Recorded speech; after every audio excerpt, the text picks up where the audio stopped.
Viver é o eterno exercício de abrir portas, e cada uma delas nos oferece um mundo de imagens e significados. Essa sucessão de experiências que rompe com qualquer linearidade sintetiza a proposta de O Lobo da Estepe, uma narrativa que se inicia sobre a aparência objetiva, mas progressivamente se desdobra em camadas surreais e de profundo significado. Ao longo do tempo, exerceu influência duradoura naqueles que reconheceram na obra a expressão de um indivíduo em conflito com seu próprio tempo. Um indivíduo que buscaria além dos limites de sua própria personalidade e, no entanto, Lobo da Estepe não se trata apenas de um homem de desespero. É um relato de uma personagem que se entrega à vida sem as amarras e convenções sociais desnecessárias. Durante o período da escrita de O Lobo da Estepe, publicado em 1927, Hermann Hesse atravessava uma profunda crise existencial. Anos antes, havia enfrentado uma sucessão de rupturas: a morte do pai, a doença do filho e o colapso mental da esposa. Esses eventos o conduziram a um estado de esgotamento emocional que o levou à psicoterapia, fortemente influenciada pelas ideias de Carl Gustav Jung. Ao mesmo tempo, sua postura pacifista e sua crítica ao nacionalismo o isolaram publicamente. Atacado por parte da sociedade alemã e afastado de círculos antigos, Hesse passou a viver de forma cada vez mais solitária. Mais do que uma obra de ficção, o romance carrega as marcas de um homem em crise, tentando compreender a si mesmo em meio ao colapso de suas certezas. A escrita torna-se assim um espaço de confronto e um espaço de reconstrução. Embora não se trate de uma autobiografia, há no romance elementos evidentes de sua vivência, especialmente no que se diz respeito ao sentimento de inadequação diante da sociedade e a busca por uma identidade que não se reduzisse às categorias convencionais. O resultado é uma obra que se recusa a permanecer em um único plano. Desde sua publicação, o romance tem sido objeto de análise em diferentes campos, especialmente na psicologia e na psicanálise. Sua representação da fragmentação do eu, da tensão entre instinto e racionalidade e da multiplicidade da identidade humana. Ao longo das décadas, a obra também exerceu influência significativa no campo cultural. Foi redescoberta por movimentos contraculturais, tornando-se referência para indivíduos que se percebiam à margem das estruturas sociais dominantes.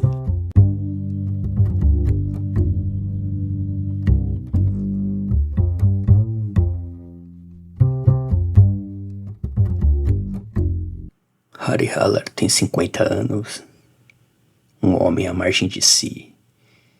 Ele é, em essência, um misântropo. Não encontra lugar no mundo, e talvez essa seja a sua forma mais dolorosa de lucidez. Ao chegar à cidade, instala-se em uma casa burguesa, onde aluga um quarto. O ambiente é limpo, organizado, previsível. O conforto naquele lugar, mas algo nele permanece inquieto. Quem o observa é o sobrinho da dona da casa. Há algo naquele homem que escapa às categorias comuns. O sobrinho percebe uma contradição constante entre sua educação refinada e um traço quase selvagem, como se por trás da aparência civilizada houvesse algo indomado, sempre à beira de emergir. Harry é um intelectual, moldado por uma educação rígida, construída sobre deveres e normas, uma formação que o elevou intelectualmente, mas que também o afastou de si mesmo. Sempre teve suas vontades e impulsos reprimidos. É um ser de consciência aguçada, porém profundamente desconectado da própria essência. Vê o mundo sem filtros. Isso não é uma virtude. Isso é uma maldição. Sua sensibilidade o conduz à arte. A poesia surge como um respiro à alma. Geralmente as leem nas noites longas e insones. Em seu quarto, há livros, álcool e fumaça. Ele se perde em pensamentos que nunca repousam. Há nele um paradoxo constante. Ele é um burguês que rejeita a burguesia, mas ao mesmo tempo não consegue se livrar dela. Haller se autodenomina lobo da estepe, uma criatura deslocada que não pertence à matilha, nem ao rebanho. Há nele um impulso selvagem, mas também um desejo profundo de querer ser amado e acolhido. É um lobo solitário. Por vezes, há encontros furtivos, mas nenhum deles criam raízes. A música clássica oferece aquilo que a vida não consegue. Uma forma de elevação, um contato com algo que ele reconhece como verdadeiro e eterno. O lobo da estepe afirma viver sob o signo de Aquário, um signo escuro, fluido, instável. Habita nele um deslocamento interno. Clama em silêncio por uma fissura na rigidez de seu temperamento.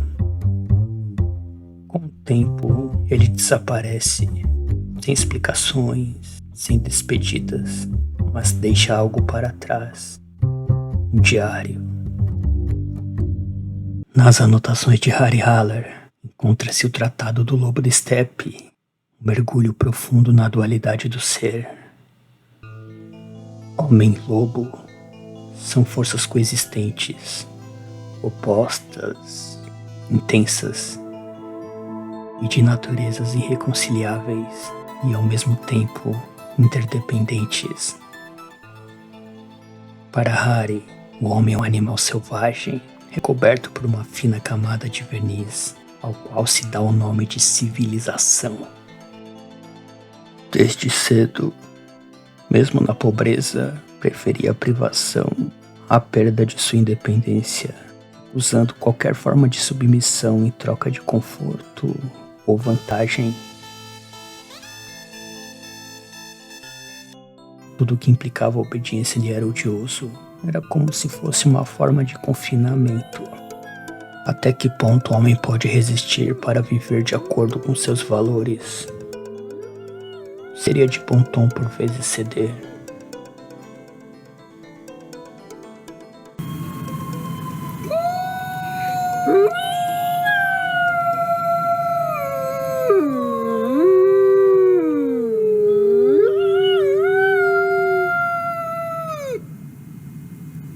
A partir dessa vida à margem, Harry Haller passa a existir quase como um objeto, submetido às forças do acaso, carregando sobre si o peso de sua própria consciência. A visão dualística o condena a um estado de tensão constante. Ele se leva a sério demais. Não ri. O riso para ele é como se fosse um ato vulgar.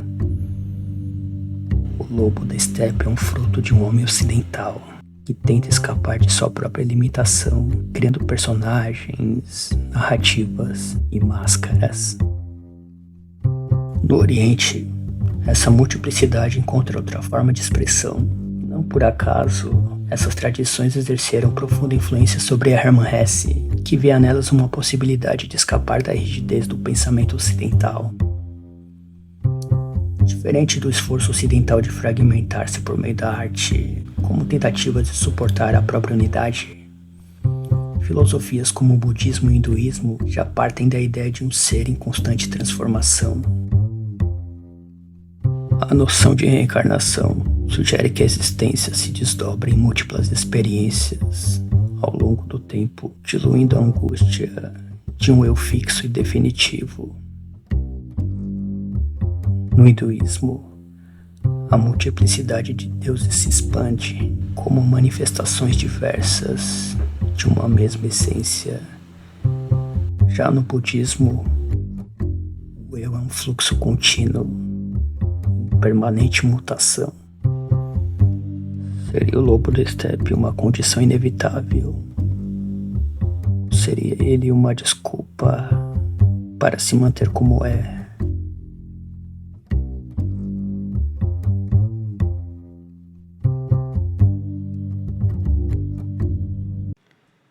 Haller é solitário, sem religião, sem pátria, sem laços que o sustentem. Observa o mundo com crescente desencanto, especialmente os intelectuais. Vê neles pedantismo, vaidade e afetação. Cansado de si do mundo, estabelece um pacto silencioso. Aos 50 anos, dará fim à própria vida. Faltam 2 anos. Nesse estado de exaustão, surge Erika. Ela representa um vínculo amoroso frágil, mas esse vínculo não é suficiente para redimi-lo. A crise permanece. E é nesse contexto que ele participa de um cortejo fúnebre, posteriormente de jantar na casa de um professor. O ambiente, marcado por uma cordialidade artificial, rapidamente se torna insuportável. A conversa, os gestos, a atmosfera inteira parece carregada de uma falsidade sutil, mas sufocante.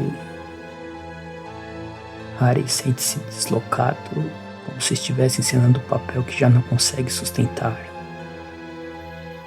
Durante o jantar, o desconforto ganha forma concreta quando Harry Haller se vê diante de uma exaltação vazia direcionada à figura do escritor Goethe. Um retrato pendurado na parede, de autoria pouco relevante, não busca captar a grandeza viva de Goethe, mas sim de enquadrá-lo dentro de uma estética domesticada, típica do gosto burguês.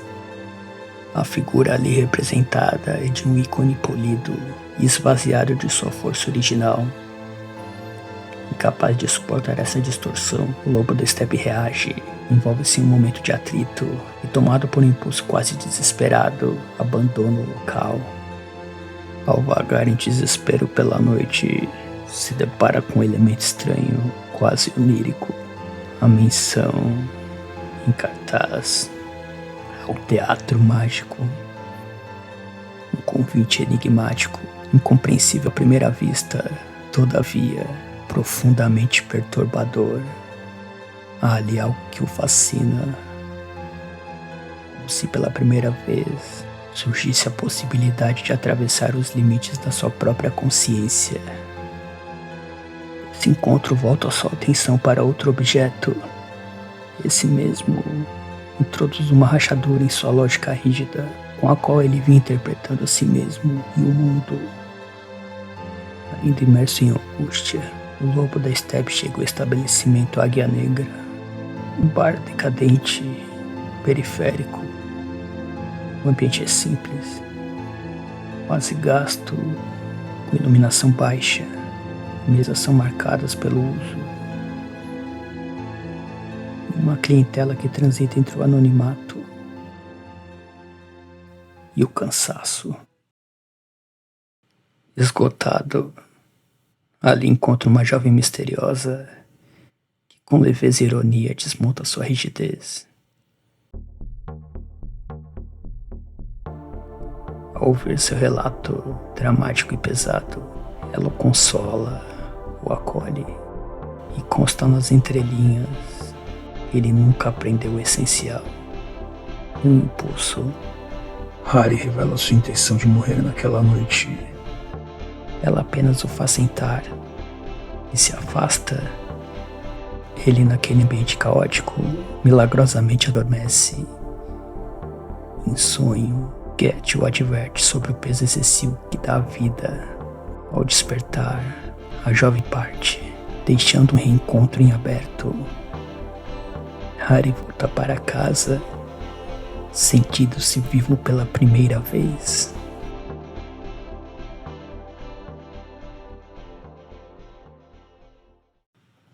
No encontro seguinte, Haller não sabe o nome da moça. Leva flores. Ela as recebe, mas recusa o sentido do presente, afirmando com naturalidade que vive às custas de homens, mas que dele nada quer. Ele tenta adivinhar seu nome, tateando possibilidades, até que ela própria o revela. Meu nome é Hermínia. O nome dela tem algo de autobiográfico. Seria ela sua versão feminina? Hermínia. Hermínia é trazida com facilidade entre os extremos. Pode ser profundamente séria e no instante seguinte irradiar uma alegria regozijante. Essa fluidez o fascina. À medida que o diálogo avança, se estabelece entre os dois uma espécie de pacto. Hermínia assume o papel de professora e Haller aceita a posição de aprendiz. Cabe a ela ensiná-lo que só a erudição jamais alcançou. A leveza da alma, o prazer em viver, estar presente no instante. Ela o conduz para fora de seu isolamento, incentivando-o a experimentar a vida em suas formas mais ordinárias, a misturar-se, a dançar, a rir.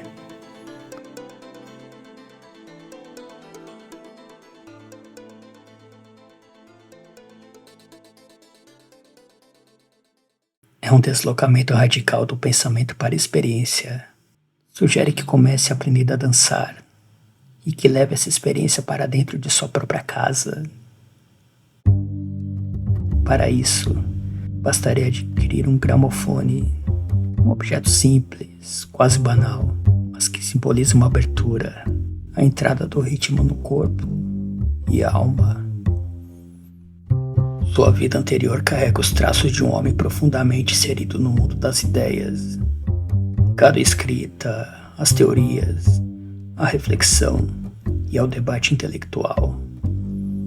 Em um tempo marcado pelo avanço do nacionalismo e pelo fervor ideológico que cercavam a guerra, o lobo da estepe se colocava na contramão. Era pacifista e antibelicista, recusava o entusiasmo coletivo e o ufanismo. Ele não era inclinado às ideologias partidárias, via nelas uma forma de restrição e submissão do pensamento. Para ele, nada era mais hediondo do que o discurso ideológico. Os partidários, presos a ideias envelhecidas, escreviam sem vida, sem dignidade, como se a própria linguagem estivesse contaminada pela rigidez de suas convicções.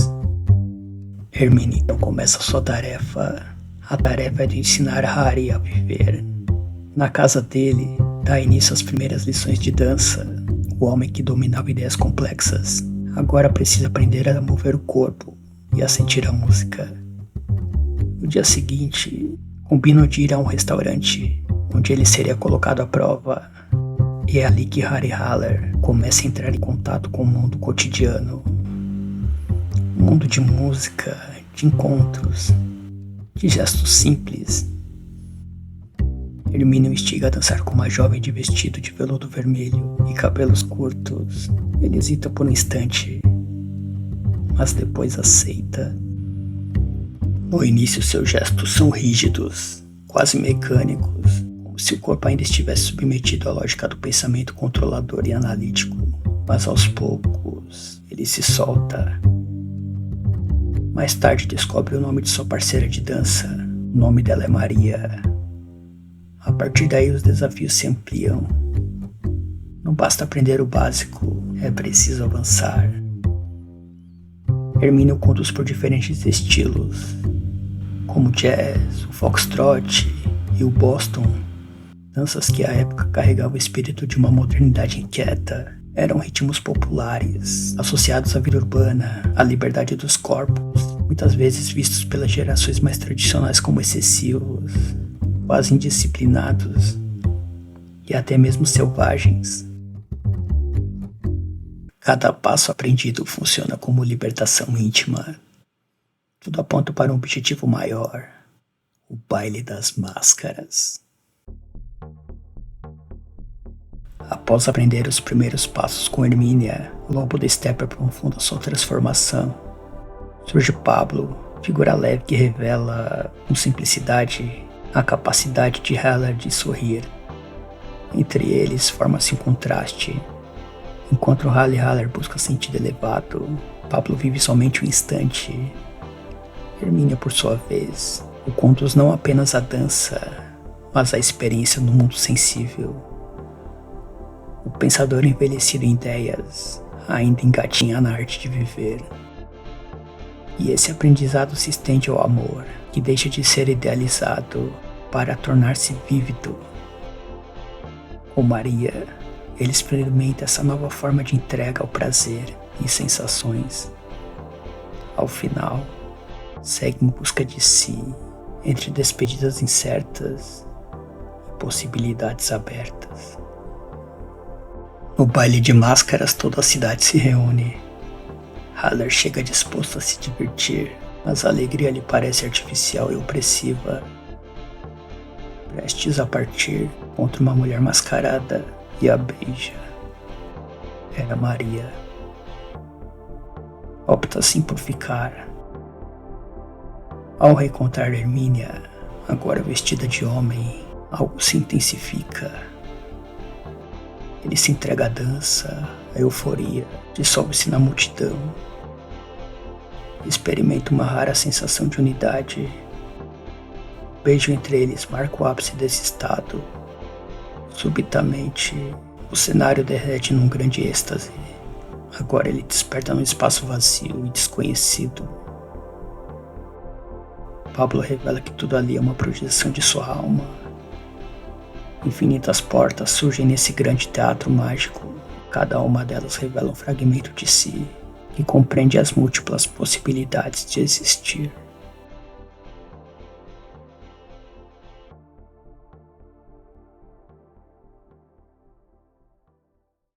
Haller atravessa a primeira porta. É apresentado a um universo de atropelamentos, fugas, tiros e corpos mutilados. O clima é frenético e paranoico. É uma luta constante entre homens e máquinas velozes. Nesse espaço encontra um amigo de infância, agora adulto, inserido nesse universo brutalizado. Não há tempo para contemplação ou nostalgia. Sobreviver é preciso. De pacifista vai a franco atirador.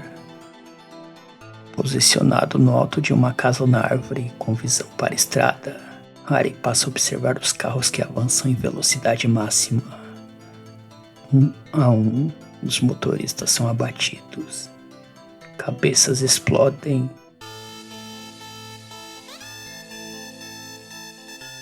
No decorrer das mortes, o prazer em matar se faz cada vez mais presente.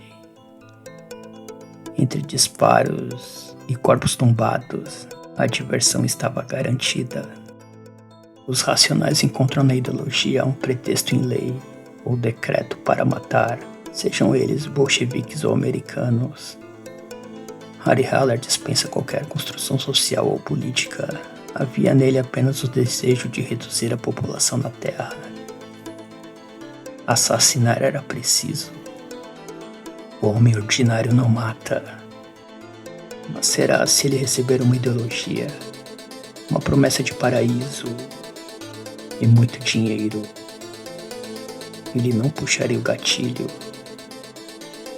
Harry cai em si. Envergonha-se profundamente. Acorda assustado.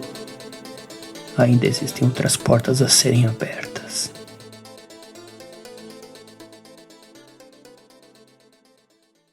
Ao atravessar o novo portal, é conduzido a um território distinto. Aqui ele pode viver seus amores em toda a plenitude, sejam eles reais ou idealizados. Em outro momento, observa uma cena. Um domador conduz um lobo, impondo limites. moldando seu comportamento. Subitamente os papéis se invertem, o domínio muda de direção, a fronteira entre civilização e instinto se dissolve. A pergunta permanece a mesma: a selvageria pode ser domesticada, ou será que ela apenas pode ser contida por um breve intervalo? Entre uma experiência e outra, o tempo avança. Harry Haller envelhece, já não é o mesmo homem. Aquele homem que temia o baile, que se retraía diante as mulheres, que paralisava diante a vida. Ele agora aprendeu a dançar, aprendeu a estar no presente. A angústia aos poucos perde a força. O confronto final, porém, ainda o aguarda. Harry Haller necessita matar o lobo do steppe. O gesto é uma ruptura definitiva da identidade que o definiu por tanto tempo. Para todo crime há uma condenação. E a sua era de viver eternamente. Ele tem agora o riso como um artefato sagrado. Ele se entrega à leveza. O peso que antes estruturava sua existência cede lugar a outra forma de ver o mundo, uma forma mais leve de viver. O martírio se dissolve, o desespero já não o define. Ele é um homem que crê. Ele se renova na esperança e boas novas. Viver é o eterno exercício de abrir portas. É montar os pequenos fragmentos da vida num grande espelho. Sorria, Haller. E seja bem-vindo ao teatro mágico. O mundo é dos loucos. O mundo é dos raros. Seja bem-vindo ao teatro mágico. E você gostou do vídeo? Não esqueça de curtir, compartilhar, seguir a página e acompanhar os próximos vídeos. Muito obrigado. Até mais.